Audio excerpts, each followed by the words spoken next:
Katonda mulungi era tumwebaza kubanga afaayo.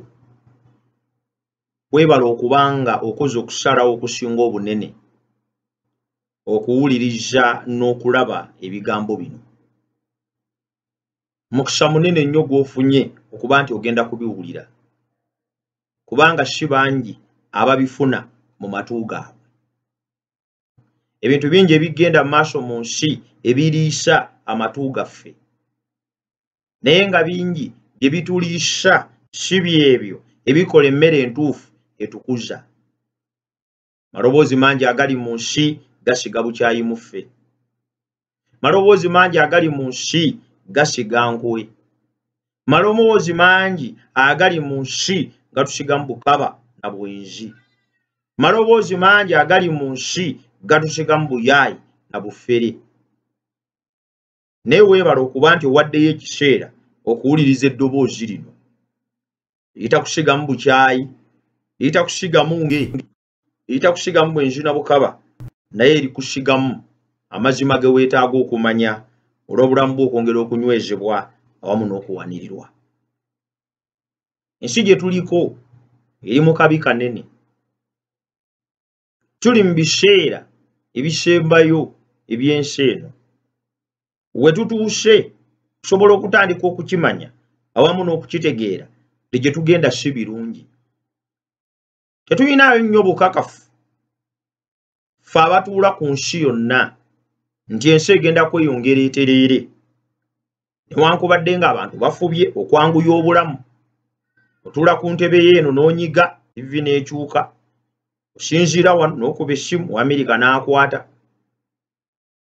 Ebintu ebyangu ebitatawaanya abantu bitandise okubeerawo, naye newankubadde nga tufubye tutya okwanguya obulamu, ate kirabise nga tuli mu kiseera ekyakasinza okubeera ekizibu. Tiwaakiriko oyinza okujulira emirembe gy'abajjajjaffe abayinza okuba nga tebaalina bino byonna bye tulina, naye ate baalina ensi ennungi, baalina ensi eriko emirembe, baalina ensi eriko okuwummula, baalina ensi erimu okweyagala, baalina ensi erengera ebiseera eby'omu maaso nga bitangaavu. Olwekyo muganda wange ne mwannyinaze, ebiseera bye tulimu bye biseera ebisembayo. Kikulu nnyo okukimanya ggwe alaba ebigambo bino. Ebiseera bino tebisembayo busembi kyokka, naye ate naawe olw'okuba nti obirimu ovunaanyizibwa. Ovunaanyizibwa ku bulamu bwo, ovunaanyizibwa ku by'oyogera, ovunaanyizibwa ku by'okola, ovunaanyizibwa ku ngeri gy'otambulamu, kubanga byonna ebiva mu byonna by'okola biddira bulamu bwo. Byonna ebiva mu byonna by'okola oteekwa okukungula ku byo.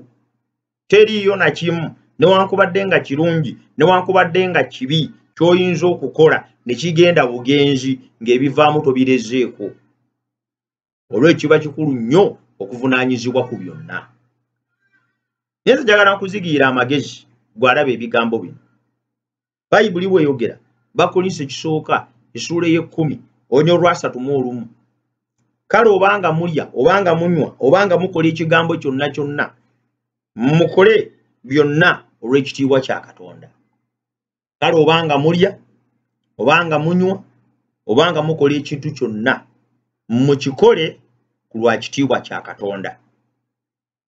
Kikyengezaako okugamba wano nti buli kintu kyonna ekikolebwa kirina ebikivaamu, era teri n'omu ayinza kusimatuka ebyo ebiva mu byakoze, obanga birungi obanga bibi. Ekimu ku kyenninako obukakafu era kyenjagala okujjukiza kye kino nti Katonda yakutonda era oli wuwe. Alina obukakafu ddala nti ye Katonda wo. Era olw'okuba nti yakutonda n'akufuula wuwe, okwagala okwo kw'alina okungi eri obulamu bwo ng'omuvubuka alaba ebigambo bino, kumuleetera okuba nti yandyagadde obeerewo si lwa kitiibwa kya mulala wabula ekikye. Agambye nti obanga mulya obanga munywa obanga mukola ekintu kyonna, kakikolebwe Katonda aweebwe ekitiibwa. Bavubuka bangi babeerawo lwa kitiibwa kyabwe, bambala ku lw'ekitiibwa kyabwe, boogera lw'ekitiibwa kyabwe, bateeka ebyokunywa ku mmeeza lw'ekitiibwa kyabwe. Bo be baba balabika, bo be baba bagulumira, bo be baba bayimusibwa waggulu. Nina kye njagala okutegeeza muganda wange ne mwannyinaze awulira ebigambo bino. Omuvubuka yenna bw'akola ekintu kyonna ng'akikola ku lwaye kulabika ekivaamu enkomerero ya byonna buba bulwadde obwa ddala.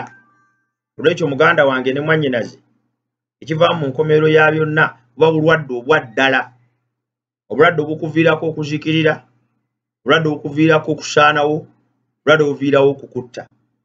Amalala gassa abantu bangi nnyo, gazikirizza bangi, gamazeewo bangi, gaseetezza bangi, era bangi ku bavubuka abalabika ng'ababadde ab'omuwendo bazikiridde lwa nsonga emu yokka, malala na kwagala kulabika.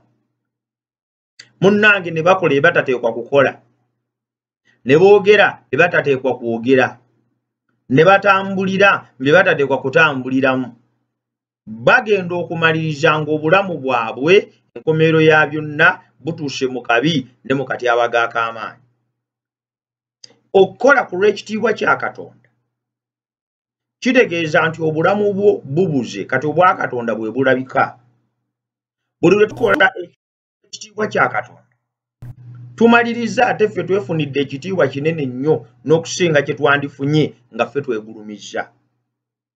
Abasajja abamu bwe baali ku nsi mu biseera eby'edda, kye njagala okutegeeza muganda wange ne mwannyinaze, baali ku nsi mu biseera eby'edda, ebyawandiikibwa bitulaga lwatu nti abasajja bano bagamba katuzimbe omunaala twekolera erinnya. Ne Katonda n'ayita Nuuwa, era naye mu mulembe ogugwe n'amugamba nti zimba eryato. Olwaleero abasajja bali abaazimba omunaala omuwanvu kutuuke mu ggulu beekolera erinnya, terukyamanyi na mannya ge babayita. Naye Nuuwa eyazimba eryato ye erinnya lye tulimanyi era tulikakasa nti linywevu. Ekyokulabirako ekyo nkiwadde nga kiva mu Bayibuli okulaga newankubadde ng'eyazimba eryato yazimba ekintu ekitali ky'amaanyi, n'olw'okuba nti yali akikola ku lwa kitiibwa kya Katonda erinnya lye lyanywezebwa. Oyagala obulamu bwo buzimbibwe, oyagala obulamu bwo bunywezebwe, oyagala okubeera omuvubuka ow'amaanyi, oyagala okubeera omuvubuka eyeegombebwa, oyagala okubeera omuvubuka alina essuubi, tandika okubeera mu bulamu nga bugendereddwamu Katonda kuweebwa kitiibwa. Buli we tulya olw'ekitiibwa kya Katonda tuba tugasizza nnyo emibiri gyaffe. Buli lwe tunywa olw'ekitiibwa kya Katonda tuba tugasizza nnyo emibiri gyaffe. Buli lwe twambala ku lw'ekitiibwa kya Katonda tuba tugasizza nnyo obulamu bwaffe n'obw'abo batulaba. Kimu ku kiredde abavubuka okuba nga omugaso balina mutono. Kimu ku kiredde abavubuka okuba nti omugaso tewali. Kimu ku kiredde abavubuka okuba nti bali mu bulamu obutategeerekeka kwe kubeera nti tebabeerawo ku lwa kitiibwa kya Katonda naye babeerawo ku lwabwe. Mu bubaka buno kyenva nkukoowoola tiwaliwo eyakutonda n'akuteekawo era oli wa muwendo mu maaso ge. Omuwendo ogwo yakuteeka gugwanidde okulabikira mu by'okola. Omuwendo ogwo yakuteeka gugwanidde okulabikira mu by'olya. You have value. Oli muntu wa muwendo munene nnyo mu maaso ga Katonda. Nti ekitiibwa ekyo kyakuteekako ng'omuntu we yeetaaga kirabike n'eri abantu abalala. Bangi kummwe mukola ebintu kuba nti mulaba muwendo gwammwe. Mukola ebintu kuba nti mulaba mugaso gammwe. Naye kye njagala nkujjukize kiri kimu, ky'olina omuwendo munene nnyo ddala. Nti Katonda yandyagadde omuwendo ogulabike nga buli kimu okikola ku lwa kitiibwa kye. Nina omukisa gwe nkusabira, omukisa ogwa Katonda gubeere wamu naawe, obanga olya, obanga onywa, obanga okola ekintu kyonna, byonna obikole ku lw'ekitiibwa kya Katonda. Nsaba Mukama akumpeera ennyo omukisa. Yesu weebale ku lw'obulamu bw'omuvubuka oyo. Weebale kubanga wamununula n'omuwendo. Newankubadde ng'ali mu bulamu oluusi olowooza nti talina makulu, naye Mukama mutunuulira ng'alina omugaso. Enva nsaba Mukama abeerewo ku lw'ekitiibwa kyo. Aleme okulya n'okunywa n'okukozesa ebintu byonna Mukama ebimwonoona naye bye bimuwa essuubi n'amaanyi okuwangula ensi eno. Yesu n'ekisa kye bibeere ku ye, tusabye n'okwebaza kuyita mu linnya lya Yesu Kristo omulokozi waffe. Amiina.